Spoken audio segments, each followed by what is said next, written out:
Alright, how's it going, guys? My name's Roland, and I'm responding to the claim that Beats headphones are simply products driven by the brand name behind them, rather than the quality and sound and construction. I think Beats by Dr. Dre headphones are quality headphones, and I think they've simply just been given a bad rap. For the opponent's claims, I found four, and I found that he said that the headphones are cheaply made and only popular because Dr. Dre endorses them, that they're basically not worth the price advertised. His second was that advertising and celebrity endorsements are the main driving force behind the appeal of Beats by Dr. Dre headphones. His third claim was that they're just not of good sound quality, and the fourth was that they're not good because Dr. Dre himself doesn't even endorse them or use them.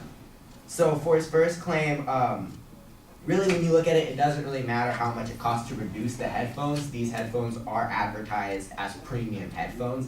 And in an article about Beats that was written by the Consumer Reports, they actually said that they're the same price as the highly rated Bose Quiet Comfort 15, and they cost $100 less than the two other top rated models, the Sony MDR NC500D and the PSB Speakers M4U2. So basically, most premium headphones are going to cost you over $100, meaning the price of Beats aren't really as outrageous as they're made out to be. And the name on the product is really there to just legitimize the product. Dr. Dre knows music, and he works in the studio, so he knows what good sound is. For a second, claim that advertising and celebrity endorsements were the main driving force behind the appeal to Beats. When you look at it, marketing to advertising is important when you're trying to sell anything. If you don't advertise, if you don't market, no one's going to know your product, and no one's going to want to buy your product. So when you look at it, really Beats has just done a good job at that, and that's not really a good argument to say they're bad headphones because they've done a good job at marketing. One topic that he brings up is actually LeBron James and how he got his Beats, and Inc. magazine actually showed the story of how he got them, and it was a partnership between Dr. Dre and Jimmy Levine, who both run Beats. And Jimmy Levine actually sent LeBron James a pair of headphones, and him and his business manager decided they really liked the headphones and they wanted 15, and then he decked out everybody in his team with Beats. So it's kind of showing that they didn't really go out and really cut LeBron James checks and say that you need to endorse these products. They just sent him the product, he liked them, and he got them and wanted everyone on his basketball team to wear them. So that's showing it's really because they're good headphones and not because they're coming to them and writing them a check to endorse it. For his third claim, I think they are of good sound quality, but quality is really based on what you listen to and it's subjective. In his article, he actually said that the headphones were bass heavy, and he marked that as a bad thing for the headphones. But based on another article by the Consumer Report, it said that the Beats headphones tend to have a consistent bass heavy sonic signature that fans of certain music such as hip hop and dance may appreciate more than others, but most of the models we tested deliver satisfying sound. They also said in that same article that in new headphone ratings, several Beats models did very well. In fact, the noise canceling category, the Beats by Dr. Dre Executive, a $300 set of larger on-ear headphones, topped our ratings with excellent sound quality and very good noise reduction. So at the end of the day, when you look at it, an article by the Tech Times sums it up best by saying Beats has gained its own following of fans that would not have been there if the company's headphones had sounded like a pair of tin cans held together. Apple itself has marked its stamp of approval on Beats and displays them in their own area of the store. So, Beats by Dr. Dre has always been about bass, and for audiophiles, that can be a huge hit or miss depending on your listening preferences. If you listen to music with the head-thumping, heart-pounding bass studs that take center stage in Beats headphones, check out the latest Beats model.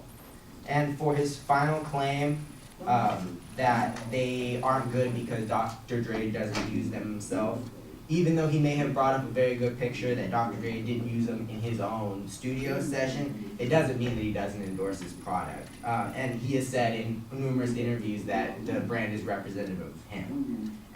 To quote one specific interview, in Time magazine, he says that everything in life has been about sound and making music, so Beats represents just that. It's the improvement of sound, dedication to everything I've been doing from the day I started. Everything that I do is for sound goals. He even goes on to say that that's what me and Jimmy were going for when we were tuning these headphones. It's just a way that makes you feel in the experience because of being in the studio for so long. So I use these and all the arguments to show that it isn't just Dr. Dre slapping his name on a product. It's that he actually endorses this product, and he's a man who knows good music and what sounds good, and he's just trying to put out quality headphones that do that. Thank you.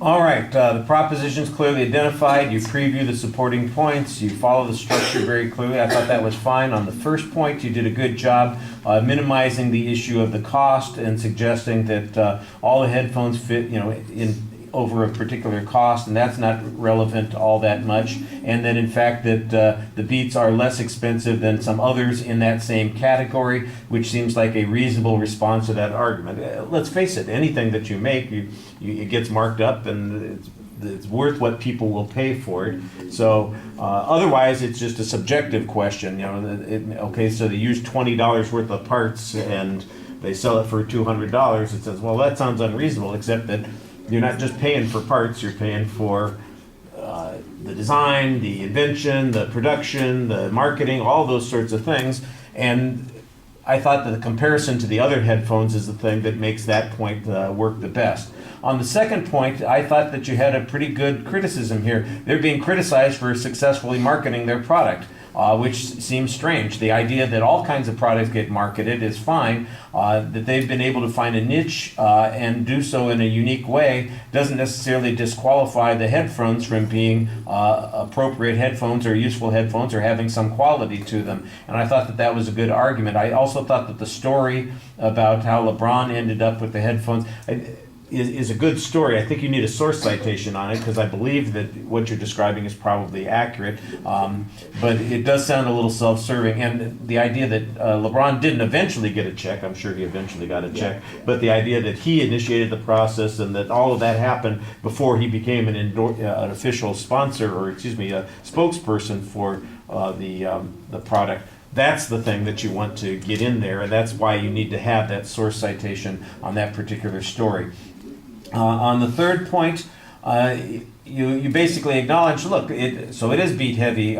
That's kind of what they are used for. People listen to them in particular ways. Everybody's got a different standard for what they're looking for. The idea that quality has to be measured only in one way seems to be an unreasonable one, and you've got 2 or 3 good quotes on this particular point that I thought were very effective. The one thing I thought that was especially effective in your argument is your consistency of finding other evidence that kind of can be applied to the claim in a contradictory position. I thought you did a very good job of that. And then on the last point, the explanation, look, the fact that there's this picture of Dr. Dre wearing some other kind of headphones, I think there's a legitimate argument to be made. There's a difference between operating in a studio where the quality of equipment has to be X versus listening to music where in a variety of circumstances, and I thought you did a good job. You can make the reference to the comparison that you made up above, where you were talking about the noise-canceling headphones.